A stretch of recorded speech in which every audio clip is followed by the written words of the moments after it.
Hi, I'm Patti Gillis from Ellerslie. I'm a member of the board for the museum here, and today I'm reading you two stories, short stories by L.M Montgomery. The first one is called There Were Two Loyal Hearts and Simple Trust Rewarded. Joanna Thorne and Her Beloved After Many Years. And it was published in the Springfield Republican on Sunday, December the 8th, 1901. Okay. When Joanna Thorne awoke on Wednesday morning and saw the early sunlight shining softly on the pearly rims of the faraway hills and the long, lush green slopes that stretched between, she knew that the day was to be fine, and her heart rejoiced. A great happiness pervaded her whole being. The trills and trickles of songs from the birds in the trees outside her little uncurtained window seemed in perfect accord with her mood. She had waited so anxiously for this day.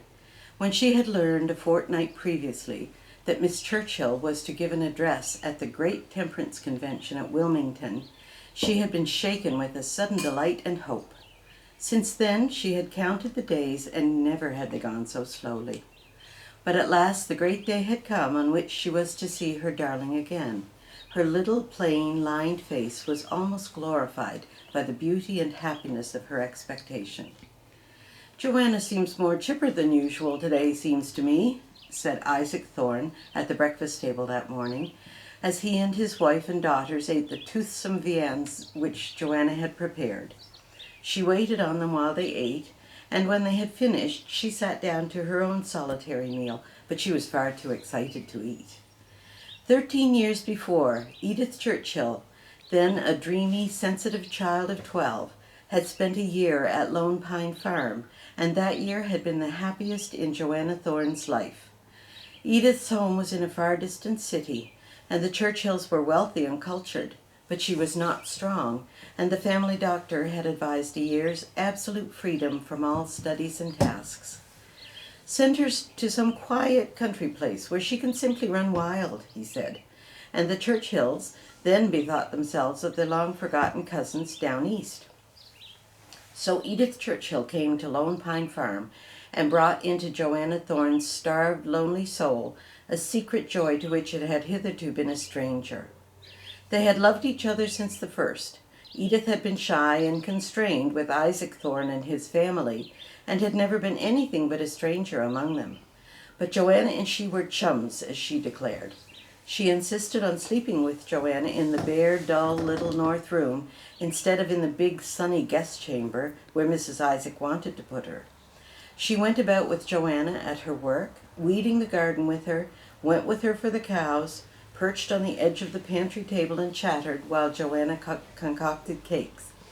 She sat with her on the back steps in the long purple country twilights while they sang hymns together, Edith in her sweet childish treble, and Joanna in her cracked, wavering voice.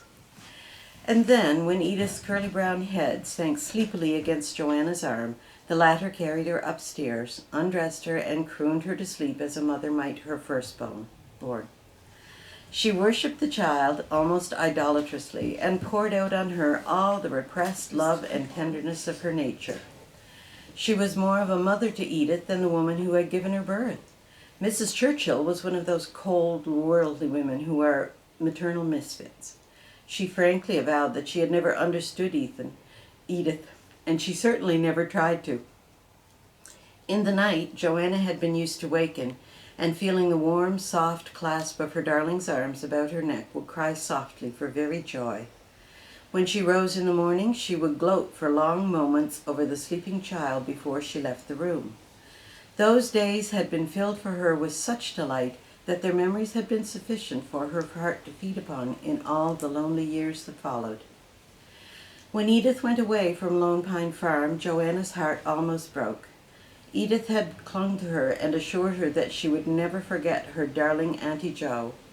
At first she wrote back often, then the letters grew fewer, until at last they ceased altogether. Joanna knew how it was. The girl growing up into busy young womanhood, eager, earnest, and ambitious, was becoming forgetful of her childhood loves. Joanna did not blame her. She felt sure the old tie between them still held good, in spite of the long silence. She heard of her through others and fed her heart on the accounts they gave her of Edith's beauty and talent. As the years went by, she began to see paragraphs about her in the newspapers and magazines. Edith Churchill was fulfilling her ambitions and realizing the plans she had confided to Joanna on the Lone Pine summer evenings. She had wanted to do something fine and splendid, and now she was doing it. Already she was famous. The brilliant graduate of a noted college, she was devoting her time and talent to the temperance cause. She was one of the foremost figures in the great movement. She was widely known as an able and eloquent platform speaker, and back at Lone Pine Farm, one tiny, wrinkled woman, following with eager eyes every phrase of that public career, felt her heart swell with pride as she recalled the day when the little barefooted girl had nestled in her arms and listened to Auntie Jo of what she would do when she was a big woman. She had succeeded, and in that success, Joanna Thorne felt she too shared as in something precious. When she found that Edith was to be at the Wilmington Convention, she knew that she was to see her again after 13 long years. She would go to Wilmington. It was only 6 miles away. She was almost dizzy with happiness, but she told it to no one. She hugged it in secret and lay awake at night to picture the meeting. How would Edith look? Would she remember her Auntie Jo?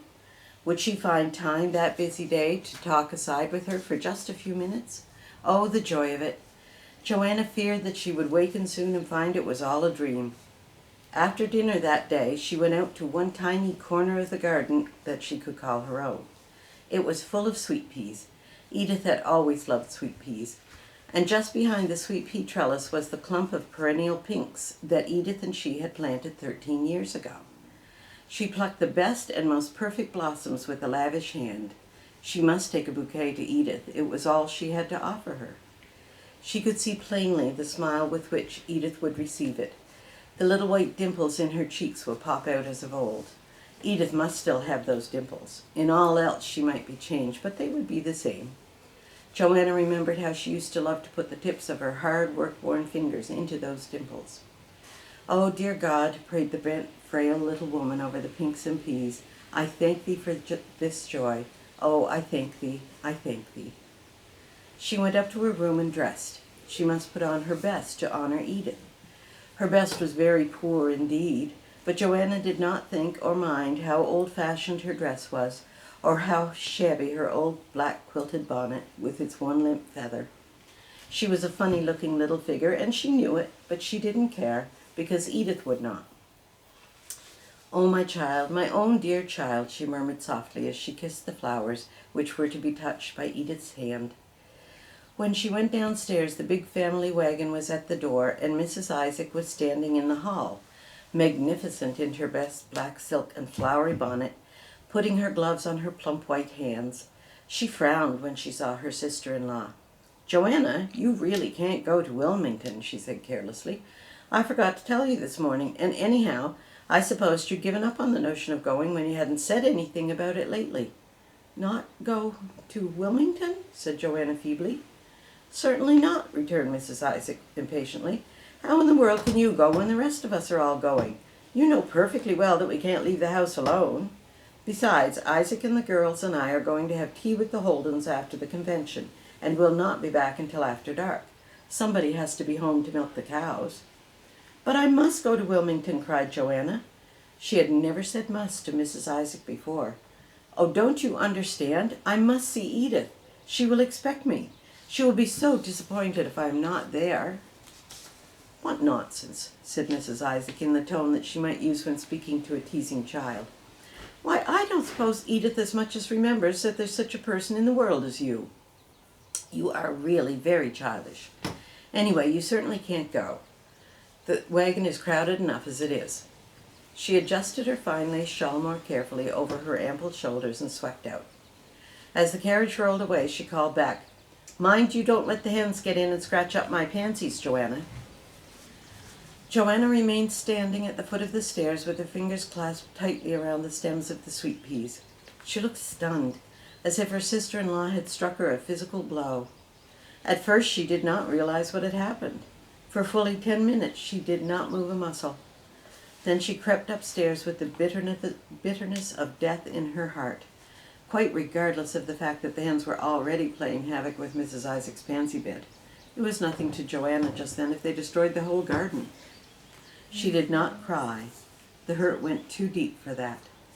Mechanically, she took off her bonnet and faded shawl, straightened out her cheap gloves, and put them away. From the upper drawer of her little bureau, she took a small cardboard box with a gay picture on the cover. It was one Edith had given her when she went away from Lone Pine Farm. In it, Joanna Thorne kept her treasures. She lifted the small tintype that was lying on the top, looked at it adoringly, and set it up against the looking-glass. It was a picture of Edith Churchill taken during her sojourn at the farm by a traveling photographer. In spite of the beauty of the childish face, the tintype, viewed as a work of art, was a decided failure. But Joanna Thorne thought it was the most exquisite thing of its kind in the world. She filled a broken tumbler with water, put her bouquet in it, and set it before the picture as before a divinity. In the box were the letters Edith had written her, and various newspaper clippings about her. Joanna took them out and read them as carefully, gloating over every word as if she did not already know them by heart. All the long summer afternoon she sat there with her precious hoard in her trembling hands. At last she was aroused from her reverie by the sound of wheels. She got up and went languidly down to the front door. From the buggy that had stopped at the steps, a woman was alighting. A woman whose exquisite face bore the stamp of culture and refinement, and whose attire, in its rich simplicity, was such as Joanna Thorne had never beheld in all the days of her life. "Oh, Auntie Jo, dear!" cried a voice, richer in intonation than of old, but still the same. And who but one had ever called her by that dear, queer name? The next minute, Joanna, blind and dumb in the overwhelming rush of joy, was clasped in Edith's arms, and the soft rose-tinted cheek was pressed close to the wrinkled, faded one. At that moment, Joanna Thorne felt as if she must die of sheer happiness. Presently, Edith held the tiny figure off and looked her over. Just the same, not a bit changed. "Oh, Auntie Jo, why didn't you come to the convention to see me? I was so disappointed." "Oh, I meant to go," sobbed Joanna, finding her voice at last. "I thought right along that I was going to, and when I was all ready, Amelia said I couldn't. There wasn't enough room for me, and somebody had to stay home and mind the house. It most killed me, darling. I knew you would think it strange, but Amelia said you wouldn't care." "Care? I came to Wilmington for no other purpose. You don't know how I felt when you did not come. But just wait until I tell my driver when to come back for me. I've just 2 precious hours to stay with you, Auntie Jo, and I'm so glad we can be alone together." "Oh, I'm so happy," said Joanna tremulously, as Edith led her into the parlor and sat down on the sofa beside her with her arms round her. "Yes, so am I. You see, Auntie Jo, I've never forgotten you, and I've thought often of you in the dear old days. I know I must have seemed careless in not writing to you, but I've been so busy all these years. When the Wilmingtonians wrote and asked me to address their convention, it didn't seem as if I could at first. It was so far away, and it interfered seriously with my other engagements. But I thought of you, and I determined to come. How I longed to see you. I sat on the platform and watched the people coming in, watched for you. When Mrs. Isaac came, I knew her at once, and I was sure you were behind her. But no, and then I knew that you would not be coming at all.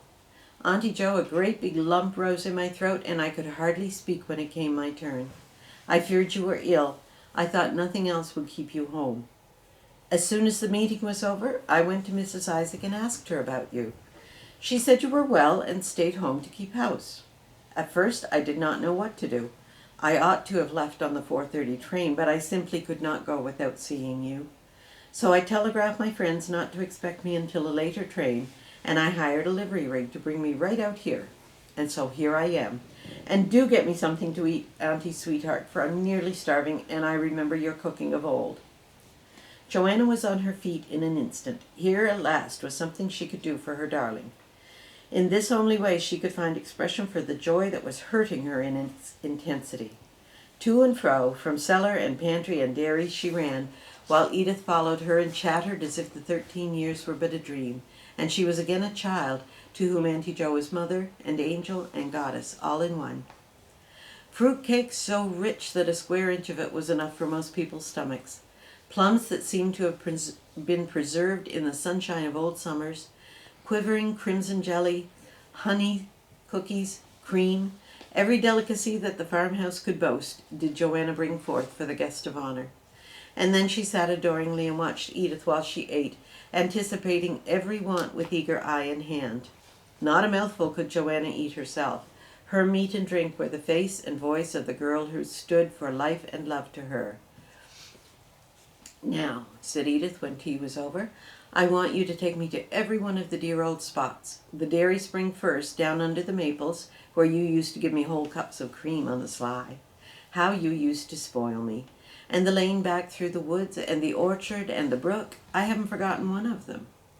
When every old haunt had been revisited, Edith looked at her watch. "Just half an hour. We must make the most of it. I'm as greedy over these precious minutes with you, Auntie Jo, as a miser over his gold. Take me to your old room now. I want to see it and have a chummy talk with you." She gave a little sigh of delight to find it all unchanged, the very same. And the same old cracked looking-glass that used to twist my face so fearfully. And my picture. Did I really ever look like that, Auntie? To think that you've kept it all these years. "I wouldn't part with it for the world," said Joanna fervently, and she meant it too, which is more than most people do when they make such a statement. "When I go home, I'll send you one of my latest photographs, Auntie Jo. Oh, what lovely sweet peas." "I picked them for you," said Joanna eagerly, lifting them from the broken tumbler. "I meant to take them over, and when Amelia said I couldn't go, I was so set back I forgot to ask her to carry them to you. I minded how you always loved the pinks and the sweet peas, Edith." Edith pulled a cluster of costly roses from her belt, flung them on the bureau, and tucked the bouquet into their place. Then she put Joanna in the chair by the window and nestled down on a little stool beside her as of old. "Now for a fession, Auntie Jo," she whispered laughingly. She told her all that had happened to her in the years since they parted, her struggles and successes, her disappointments and triumphs. Joanna listened and understood and sympathized, patting the bright head with her tender, crooked fingers. "I always knew you'd succeed, darling," she murmured. "I'm so proud of you. Auntie Jo, your praise and pride are sweeter to me than anyone else's. How good and true you are. If all the world were against me, you'd take my part, wouldn't you? Do you know that there were so many times when I felt discouraged and almost despairing? And it was the thought of you back here, believing in me, that gave me courage to go on. I remembered how you used to say, 'Be a good girl, Edie, and work hard, and it will all come right.' It seemed like a prophecy, and so I took fresh courage. It is so good to see you again and know you love me still." She reached up and laid her face against Joanna's. For a time they sat there so, in a silence that was like a benediction. When Edith's driver came for her, they went downstairs together. "I'll come again, Auntie Jo, and I'll write to you often after this, you precious little woman." Joanna stood on the front steps and watched the retreating carriage until it vanished, with a heart still thrilling and eyes still bright with delicious joy. It had been the day of days in her life. "Amelia said Edith wouldn't think of me and wouldn't care, but I was sure she would," Joanna said triumphantly to herself. "I knew Edith hadn't forgotten. She isn't one of the kind that forgets."